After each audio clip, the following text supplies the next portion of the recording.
Hello friends, good evening. எல்லாருக்கும் நமஸ்காரம். எல்லோரும் இப்படி கேள் சௌக்கியமா? இன்றைக்கி நம்ம ஒரு குக்கிங் தான் வந்து பார்க்க போகிறோம். இன்றைக்கி நம்ம என்ன பார்க்க போகிறோம் அப்படின்னு கேட்டேன்னா, இன்றைக்கி வந்து என்ன தேவையானதெல்லாம் வந்து எடுத்து வச்சுருக்கேன். அதுக்கு தேவையான குக்கர் வந்து இந்த பக்கம் வந்து வச்சுருக்கேன். அந்த பக்கம் வந்து ரசம் வந்து கொதிக்க வச்சுருக்கேன். இன்றைக்கி வந்து முருங்கைக்காய் மந்தைய குழம்பு தான் வந்து பார்க்க போகிறோம். முருங்கைக்காய் வந்து நல்லா ஒரு 3 முருங்கைக்காய்க்கு நறுக்கி வச்சுருக்கேன். இந்த பக்கம் வந்து சேனை வந்து நல்லா ஃப்ரை பண்ண போகிறோம். சேனை வந்து கட் பண்ணிவிட்டு அலம்பி நல்லா வேக வச்சுருக்கேன். நல்லா பாதி வேக்கட்டாக எடுத்து வச்சுருக்கேன். உப்பு போட்டு மஞ்சள் போட்டு வேக வச்சு இந்த பக்கம் வெந்தய குழம்புக்கு புளி வந்து ஊற வச்சுருக்கேன். சாதம் பருப்புமா வந்து வச்சுருக்கேன். ரசத்துக்கு வந்து பருப்பு வச்சுருக்கேன். இந்த பக்கம் ரசம் வந்து கொச்சின்னு இருக்கு. ரசத்துக்கு வந்து தேவையானதெல்லாம் வந்து போட்டிருக்கேன். மஞ்சப்பொடி, உப்பு, புளி கரைச்சி கொட்டி தக்காளிலாம் போட்டுட்டு எல்லாமே போட்டிருக்கேன். ரசப்பொடி, காரப்பொடி, அதாவது நம்ம வீட்டு சாம்பார் பொடி எல்லாமே போட்டு ஒரு பக்கம் கொச்சின்னு இருக்கு. இந்த பக்கம் வந்து முருங்கைக்காய் வந்து வேக வச்சுருக்கேன். முருங்கைக்காய் இந்த பக்கம் நல்லா உப்பு போட்டு நல்லா வந்து வேகணும். ஒரு பக்கம் அது வேகட்டும். இந்த பக்கம் வந்து பார்த்தீங்கன்னா ரசம் வந்து நல்லா கொச்சின்னு இருக்கு. வெந்தய குழம்புக்கு வந்து பார்த்தீங்கன்னா நம்ம புளி கரைச்சி கொட்டிட்டு சாம்பார் பொடி தான் வந்து போட்டு வைக்க போகிறோம். நல்லா வந்து முருங்கைக்காய் வந்து நல்லா வந்து வேகணும். முருங்கைக்காய் வெந்தய குழம்பு தான் வந்து இன்றைக்கி நம்ம பார்க்க போகிறோம். அதுக்கு தேவையான புளி வந்து ஊற வச்சுருக்கேன். அதுக்கப்புறமா இந்த சேனை வந்து ஃப்ரை பண்ண போகிறோம். சேனை ஃப்ரை பண்ணுறதுக்கு வந்து பார்த்தீங்கன்னா எண்ணெய் வந்து நிறைய எண்ணெய் நிறைய விட்டுட்டு அதில் வந்து கடுகு, கடலப்பருப்பு, உளுத்தம்பருப்பு போட்டுட்டு மஞ்சப்பொடி ஏற்கனவே எல்லாமே போட்டு வேக வச்சுருக்கோம் இல்லையா, காரப்பொடியும் போட்டுட்டு இப்போ அதாவது நான் சாம்பார் பொடி தான் வந்து போட்டுருக்கு. காரப்பொடி வேணால் காரப்பொடி போட்டுக்கலாம்.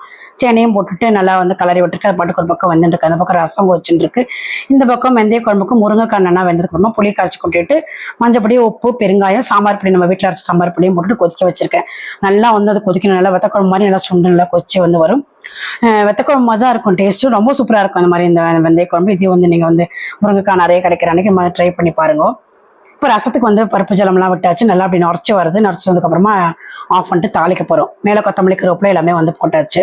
இந்த பக்கம் இதுவும் வந்து ஃப்ரை ஆகிட்டுருக்கு. நல்லா வந்து ஃப்ரை ஆகணும். இந்த பக்கம் வெந்தய குழம்பும் நல்லா வந்து கோச்சின்னு இருக்கு. நல்லா கோச்சதுக்கப்புறம் இதுக்கும் வந்து தாளிச்சிக்க போகிறோம். இதுக்கு வந்து பார்த்தீங்கன்னா பருப்பெல்லாம் தேவையே இல்லை. அதான் நம்ம வந்து எப்படி வெத்தக்குழம்பு வைக்கிறோமோ அதே மாதிரி முருங்கைக்காயில் வந்து வைக்கிறது நம்ம இது. அவ்வளோதான். லாஸ்ட்டு வந்து கடுகு, வெந்தயம்லாம் வந்து தாளிக்க போகிறோம். இப்போ இந்த பக்கம் வந்து பருப்பு வந்து கொஞ்சமாக எடுத்து வச்சுருக்கேன். இலை பருப்பு வச்சு எங்கள் பொண்ணுக்கு வந்து பருப்பு கொஞ்சம் வேணும்னு சொல்லிட்டு ரசத்துக்கு தான் வந்து தாளிச்சிருக்கேன். கடுகும் பெருங்காயமும் போட்டுட்டு இந்த பக்கம் நெய்யில் வந்து ரசத்துக்கு வந்து தாளிச்சிக்கிறேன். நெய் காய்ச்சதுக்கப்புறம் கடுகு போட்டு பெருங்காயம் போட்டு இது நல்லா வெடிச்சதுக்கப்புறமா இதை வந்து ரசத்தில் வந்து விட்டாச்சு. இப்போ அடுத்து வந்து வெந்தய குழம்புக்கு வந்து தாளிச்சிக்கிறதுக்கு நல்லெண்ணெய் தான் வந்து தாளிக்கணும். அப்படியே அந்த பக்கம் அதையும் வந்து தாளிச்சிட்டு இந்த பக்கம் கறிக்கு வந்து இந்த பக்கம் மாற்றி வச்சுருக்கேன். அது வந்து ஃப்ரை ஆகிட்டுருக்கு. நல்லெண்ணெய் விட்டுட்டு நல்லெண்ணெய் காஞ்சதுக்கு அப்புறமா கடுகு போட்டு கடுகுல கொஞ்சமாக ஒரு ஸ்பூன் வெந்தயம் வந்து போட்டுட்டு அது நல்லா வெடிச்சதுக்கப்புறமா பெருங்காயம் போட்டுட்டு இதில் விடணும். அவ்வளோதான்.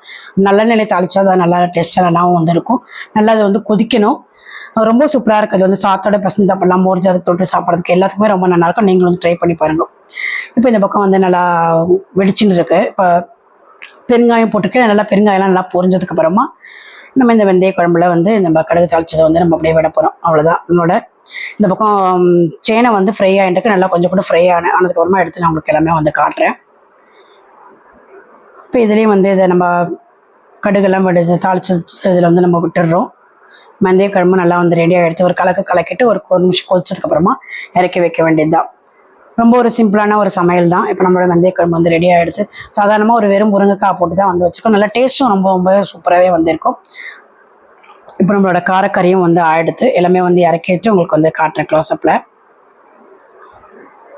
நல்லா இது நல்லா மொறுமொறுன்னு ஆகணும். எல்லாம் எண்ணெய் வந்து நல்லா மேலே கொஞ்சம் கடைசியில் கொஞ்சம் விட்டிங்கன்னா நல்லா மொறுமொறுன்னு சூப்பராக வந்து ஆகிடும். இந்த வெந்தய குழம்புக்கு காரக்கறி தொட்டு சாப்பிட்றதுக்கு ரொம்பவே சூப்பராக இருக்குது. அதுதான் நான் எனக்கு வந்து சேனை காரக்கறி வந்து பண்ணியிருக்கேன். இப்போ வெந்தய குழம்பு எடுத்து நமக்கு ரசம், இந்த பக்கம் சேனைக்கிழங்கும் வந்து ஃப்ரை பண்ணி இறக்கியாச்சு. பருப்பும் வந்து வச்சுருக்கேன்.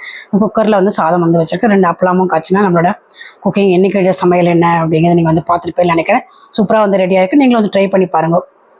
ட்ரை பண்ணிட்டு எப்படி இருக்குன்னு லைக்கும் கமெண்ட்ஸ் பண்ணுங்கள். எனக்கு தொடர்ந்து நம்மளோட வீடியோஸ் வந்து பார்த்துட்டே வாங்க. தொடர்ந்து நம்மளோட போட்டுகிட்டே இருக்கேன். அடுத்து நம்ம வெயில் காலத்துக்கு தகுந்த மாதிரிலாம் வீடியோஸ்லாம் வந்து வரும். தொடர்ந்து பாருங்கள். Okay friends, thank you. நம்ம இனி அடுத்த வீடியோவில் பார்க்கலாம். ஓகே.